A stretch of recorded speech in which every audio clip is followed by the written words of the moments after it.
Hello అండి, welcome to my channel. ఈరోజు వీడియోలో అయితే ఇంట్లోనే మనం బాదం పాలని ఎలా తయారు చేసుకోవాలో చెప్తానండి. సో నేనైతే మొన్న బజార్కి వెళ్ళినప్పుడు ఇక్కడ మయూరి బ్యాగ్లో అయితే బాదం పాలు అమ్ముతూ ఉన్నారు. సరే టేస్ట్ చేద్దామని చూస్తే అదైతే 70 రూపాయలు అనమాట. 200 ml అలా ఉన్నాయి. సో అది మనమే ఇంట్లో ఎందుకు ప్రిపేర్ చేసుకోకూడదని అయితే అనిపించింది. సో అందుకనేసి ఇక పాలు తెచ్చేసుకొని ఇక చూడండి, బాదం పౌడర్ అయితే మనకు రెడీమేడ్గా దొరుకుతుంది. పైగా 10 రూపాయలే. ఒక హాఫ్ లీటర్ పాలు అండి.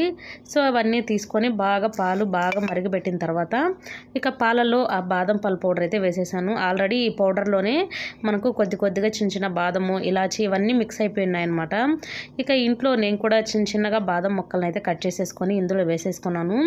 ఇక కొద్దిగా స్వీట్ కావాలి కాబట్టి షుగర్ అనేది ఒక 2 నుంచి ఒక 3 టేబుల్ స్పూన్ అయితే వేసేసుకున్నానండి. సో మొత్తం కలిపేసుకున్న తర్వాత మనం హాట్గా తాగాలి అనుకుంటే అలా వేడివేడిగా తాగొచ్చు. లేదు ఈ సమ్మర్ కాబట్టి కూల్గా తాగాలంటే ఇలా పోసుకొని ఫ్రిడ్జ్లో పెట్టుకొని అయితే తాగొచ్చు. వీడియో నచ్చితే లైక్ చేయండి.